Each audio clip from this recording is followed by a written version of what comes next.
Okay, what's up? Welcome to another video. In this video, I'm just going to go on this bag, my punch bag, and I'm going to do some Wing Chun training. It's going to be a bit more like fluid in how I'm doing the movements. By that I mean I'm not going to be too so rooted in a stance, very rooted, and doing movements like absolutely in the stance and doing it like that. But what I'm going to do is I'm going to go more fluid and just work with natural footwork. See, I believe in natural footwork, moving around lightly, like when you're doing kickboxing and stuff. I think that's really useful on your toes in a real fighting situation and utilising your boxing skills and all of that.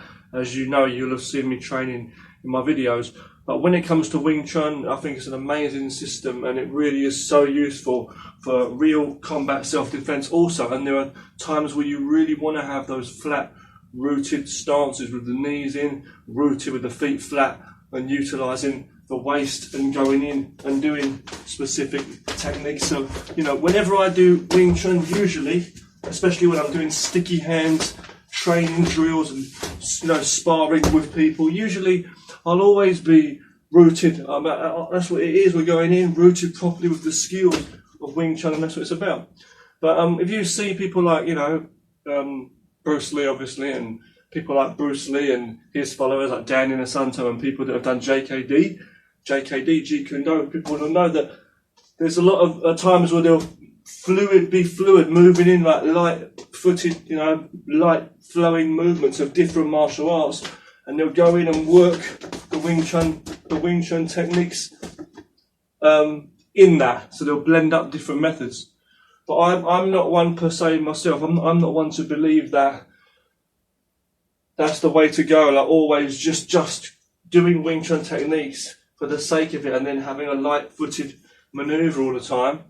Because there's different reasons why you'd move around punching and kicking and using like a taekwondo, like a kickboxing, a Muay Thai. There's different reasons why you'd use those kind of lively arts where you're moving around and striking. But with Wing Chun, it's different because you're in close range. Someone's trying to attack you, grab you, strike you, and you're in a very close range and you root yourself. That's why we train with things like sticky hands, for example. Because what we're doing is we're trying to not roll and play around, but because no one's going to go up to you on the street and go hand to hand and do all these fancy moves where you're rolling and all this, and we're not doing. I'm saying we train the sticky hands. It's the same as when we train like a Tai Chi pushing hands, for example. When you see people putting wrist to wrist, or they've got two hands and they're doing these kind of motions, where they'll move and they'll come in, But what that is we're training for sensitivity. So when someone's trying to choke me, grab me, fucking hard street fighting, the guys go, I will know how to go with that in that motion and strike. That's why when you see certain people doing Aikido techniques and stuff, really people are wrong to mock this stuff because you see certain people training different techniques a certain way. The true fact is when it comes to those kind of techniques like in Aikido, it's similar in Aikido, Hapkido, Ninjutsu with the bare hands, Taijutsu, Ninjutsu, things like Kempo, Karate. A lot of arts have it, like Sistema, Russian, military, like martial art, fighting art, things like that. You'll find it across the board, all across whatever you're doing, different kinds of jiu-jitsu, whatever, Silat, whatever it is, how the list goes on. Marine training, whatever the soldiers training, they work techniques with the locks when someone's coming in, and you'll go with the flow and you'll move. But it doesn't necessarily mean it have to be so, ceremonial and like a pretty dance. We're not saying that. There's different reasons for different kind of training. But the thing I'm trying to say is there's definitely the point we're talking about is movement. So if you're in a fighting situation and you're having to strike and throw, like basic like punches, like blocking and striking and kicking, that's one thing, moving around. But when you're in a tight situation, when someone's close up to you trying to grab you, and it happens in an instant. They'll just grab you and then start mashing you in with their fist. But what I'm trying to say, or elbows, whatever. But I'm saying, right, that moment you've got to learn to go with the flow as they're coming and either trap them up or, you know, redirect the energy so you can get your strikes in. And that's what Wing Chun training is really about, the sticky hand training and the Tai Chi pushing hands, and also Bagua pushing hands. That's what that's all about. It's not about saying you just put your hand together and roly-poly, okay, and now we're going to, what they call it, part the horse's mane and just doing the movements for the fly. Oh yeah, traditional. I've been watching some movies. Because that's what people won't get, especially in these new modern generations coming out who they don't have a fucking clue what true Kung Fu is. They don't understand. So I'm trying to say that all they know is this stupid damn mobile phone these days. What I'm trying to say is, for the people out there that have got some understanding, and for the people that don't know as well, traditional martial arts has very useful training techniques. So I really advise people to look into training that seriously, deeply, understanding and training and studying the knowledge behind some of the traditional arts, like especially like Wing Chun and Tai Chi. Okay, Wing Chun is Yong Chun in Mandarin Chinese, and the Tai Chi is Tai Chi, as I say, Tai Chi Chuan. But there's different kinds to say, okay, like Yang Shi, you got Chen Shi, Yang Shi, different kinds, okay. But I'm just saying different kinds, alright. But the thing I'm trying to say is, okay, and it's the same for Bagua too, these different styles, okay. But, you know, all these different, even like Honggar, for example, Honggar, Kung Fu, Hong Chuan, okay, when you see that, for example, that, when they've got like, different kinds of drills for training with the forearms and all that, and all them drills they do in the stance work, that's actually very, very useful. And there's different things you can find in the many different styles of karate too, where they've got hand-to-hand drills and various stance work that people will look at and they'll say, people look either tough like trained fighters, or you'll start mocking them, saying that these people, they don't know what they're fucking talking about. It's all ceremonial, traditional stuff, or whatever it is. But no, the truth of the matter is, there's deep use in those techniques. I'm not saying deep use like extra bullshit. Oh yeah, man, you've got to learn this, man. You might be good at MMA, man, but you've got to do this. No, because you'll just turn around and say, you know, these people turn around and say, no, why do I need that mumbo jumbo? I'm doing fine with my MMA. That's what I'm trying to say. But let someone turn around and tell you that your MMA don't fucking work. You know different, right? It does fucking work. It's not about what art's better than what art. What's better, a fishing rod or a gun? Don't keep coming up with that bullshit all the damn time, man. And even when you've got two platforms like, what's better, Facebook or YouTube? It's not about it. It's about your brain, the situation, the reaction, and how you do things. What's better, eating a delicious meal or having sex? Which is better, having a delicious meal or having sex? Stop asking stupid questions. The problem, right, there's no stupid questions, but what there fucking is, right, is when someone throws a question in front of you to confuse you, you've got two options. And it's not about that, right? So the reality is, in training, you know, there's a difference also in martial arts, don't forget. There's a difference to like training by yourself and training with someone. If I'm training by myself, I'm just working movements. I'm working strikes, I'm working alignment with my body, you know, my balance, all that stuff, the coordination. But in a real fighting situation, you can't be just relying on that. You've got to listen to the music when you dance, so to speak. You know what I'm saying? If you're just like dancing with no music, you're going to be all over the place. Apart from the music in your head. It's like a language, you're hearing what your thoughts in your head and you start speaking out shit without understanding what someone's saying. You don't understand the ground you're standing on. How can you feel the balance?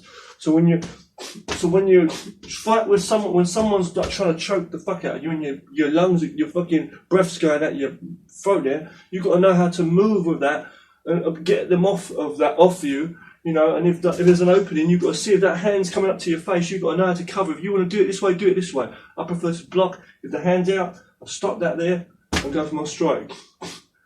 You work with things.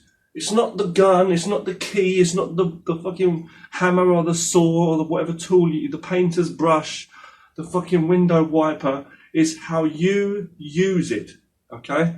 So I'll say that again, okay? Sorry to get irate, but you know, it does make me irate when someone's trying to limit you from learning more knowledge to defend yourself in the street. Man, there's so much you can do, okay? It's the same as anything, all learning. They restrict you to one or two books and say, look at that old bullshit with the picture of the dragon on the front, whatever. No, you can learn from many books. You can learn, if you have more education and more knowledge is the best thing. It's not the knowledge, it's not like how many guns can you put in the soldier's backpack, fill him up with a load of armour. That doesn't make the warrior. That doesn't mean the best warriors that go into battle are the ones that have the most weapons necessarily. Okay? Or the heart, or the most bravery, or ego, and all the rest of it. No. No. Sometimes having more heart, takes the life out of you.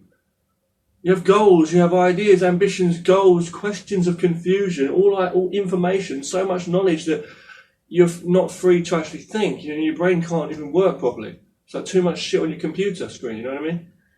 System. So the point really I'm trying to say is, I'm going to do some training. I'll make another video and I'll do some training. In this video, I'm really just talking about the concepts here. What I'm going to do is I'm going to make another video where I'm mixing different flows, different kinds of training. See, this is like a mixture kind of training of Wing Chun. If I'm going with Wing Chun, usually I'll be standing here in a stance like this anyway. But you can go more fluid. You can move in with your boxing and stuff, you know, and do all that. You can go into boxing, of course, you know, you can do all that. But when you're close, so you really want that stance work, see? Chop from there. See, roundhouse kicks you don't do any, but the point here, I'm not showing you like proper training and as such and technique. I'm just trying to explain a few things to you here, okay? So, the principle is knowledge. Kung Fu is to make you a more wise person, intelligent person, because you're someone who's in tune with nature more, you know?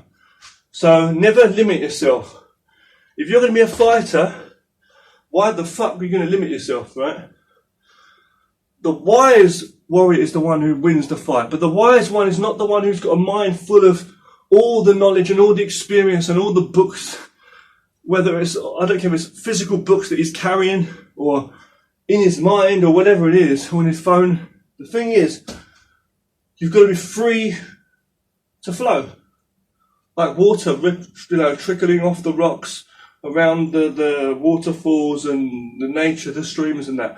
It's going to flow naturally to what is. But the problem is, they put you in a damn prison and there's nowhere for your goddamn mouldy tea, stinking tea water to go. It's like a toilet that they're never flushed, you know what I mean? So, you know, you've got to be sensible when you think about your training, okay? How you train for real fighting. Because you'd be wrong as a martial artist to limit yourself. And you shouldn't want to be a fighter, you should want to be a peacemaker. But you're never going to be a peacemaker if you're always want to make peace. It means you're not at peace. Someone who's always fighting will never be the winner. You understand that? For as long as the fight goes on, as long as you're fighting, there will never be an end to that. As long as you are someone who's constantly fighting, trying to fight, you'll never be that winner as long as that fight goes on. So take that in whatever context you will and be wise enough to learn how to be out of the fight. But in terms of ability, don't limit yourself.